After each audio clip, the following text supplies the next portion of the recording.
Assalamualaikum warahmatullahi wabarakatuh. Perkenalkan, nama saya Nur Lutfia dari kelas BKC dengan NIM 220404502019.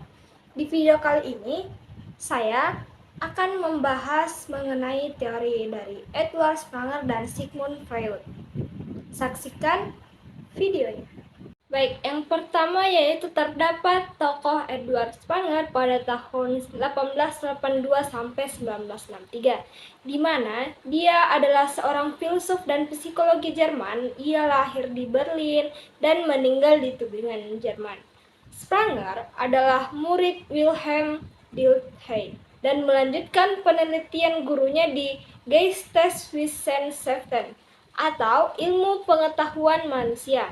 Ia dianggap sebagai seorang humanis yang mengembangkan pedagogi filosofis sebagai tindakan pertahanan diri terhadap teori eksperimental yang berorientasi psikologi pada masa itu. Filsafat Edward Spranger dicirikan oleh beberapa konsep utama. Yang pertama, Spranger berteori bahwa jenis kehidupan manusia adalah struktur dalam kesadaran.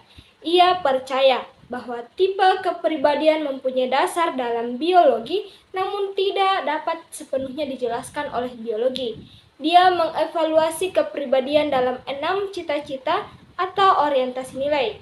Tipe ciri-ciri kepribadian seperti teoretis, ekonomi, estetika, sosial, dan politik dan agama.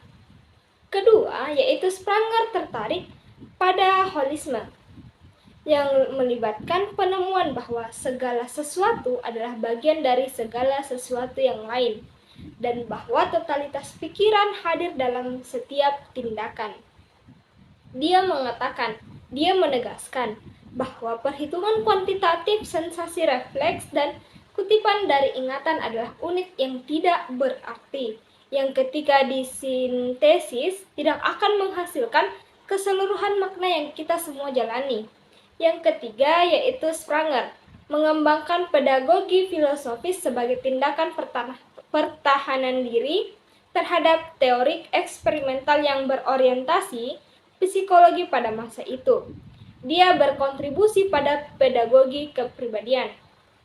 Keempat, yaitu Spranger dianggap sebagai seorang humanis yang mengembangkan pedagogi filosofis sebagai tindakan pertahanan diri terhadap teori eksperimental yang berorientasi pada psikologi pada masa itu. Menurut teori Edward Spranger, ada 6 jenis kehidupan atau ciri kepribadian manusia. Keenam tipe inilah yang menjadi struktur dasar teori kepribadiannya Spranger. Spranger mengevaluasi kepribadian dalam 6 cita-cita atau orientasi nilai. Tipe ciri-ciri kepribadiannya seperti teoretis, ekonomi, estetika, sosial, politik, dan agama. Ia percaya bahwa tipe kepribadian mempunyai dasar dalam biologi, namun tidak dapat sepenuhnya dijelaskan oleh biologi. Teori kepribadian Spranger didasarkan pada sepenuhnya pada konsep tipe kehidupan manusia, yang diyakininya sebagai struktur dalam kesadaran. Dalam kaitannya dengan kepribadian sehat dan tidak sehat, Spranger tidak secara eksplisit mengkategorikannya, namun teorinya menyatakan bahwa kepribadian yang sehat adalah kepribadian yang utuh dan seimbang, dengan perpaduan keenam jenis ciri kepribadian. Sebaliknya, kepribadian yang tidak sehat dapat berupa kepribadian yang didominasi oleh satu atau dua tipe kepribadian, sehingga menimbulkan kepribadian yang tidak seimbang dan berpotensi bermasalah. Spranger percaya akan pentingnya holisme yang melibatkan penemuan bahwa segala sesuatu adalah bagian dari segala sesuatu yang lain, dan bahwa totalitas pikiran hadir dalam setiap tindakan. Oleh karena itu, kepribadian yang sehat adalah kepribadian yang utuh dan seimbang. Dengan keenam jenis ciri kepribadian bekerja sama secara harmonis. Edward Spranger telah memberikan kontribusi yang signifikan dalam bidang filsafat dan psikologi. Ada beberapa kontribusinya. Yang pertama mengembangkan teori tipe kepribadian yang digunakan sebagai dasar penilaian kepribadian dan berpengaruh dalam bidang pendidikan. Kedua, berkontribusi pada pedagogi teori kepribadian.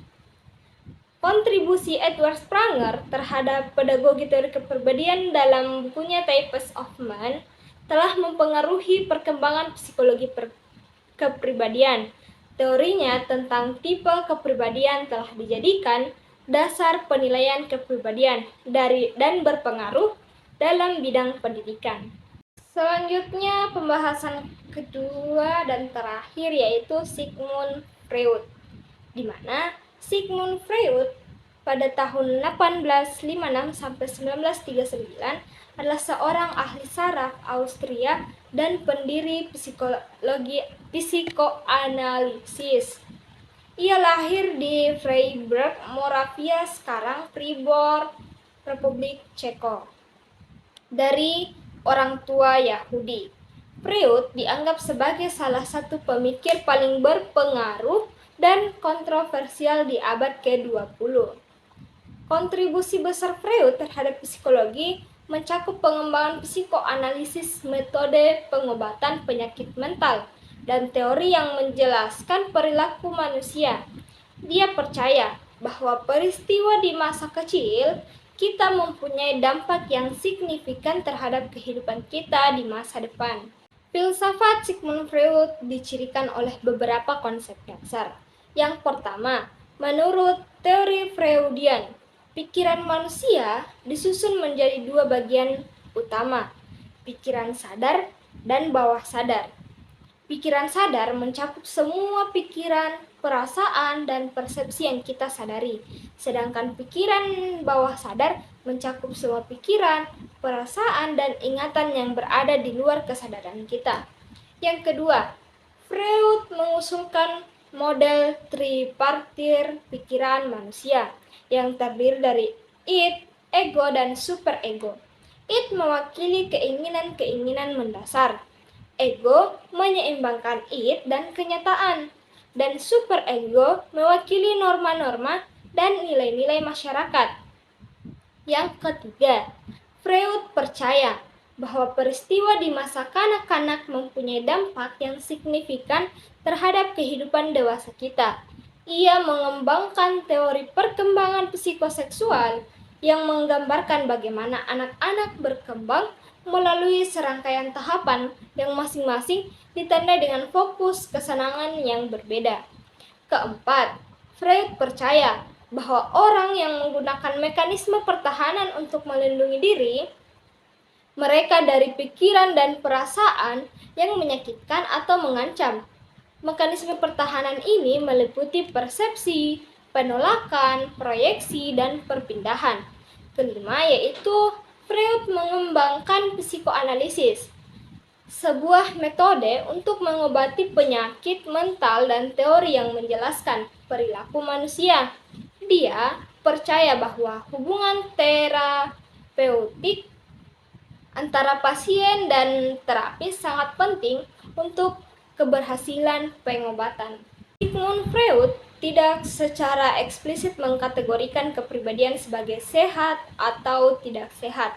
Namun, teorinya menyatakan bahwa kepribadian yang sehat adalah kepribadian yang memiliki ego yang kuat, yang dapat menyeimbangkan tuntutan ide dan superego.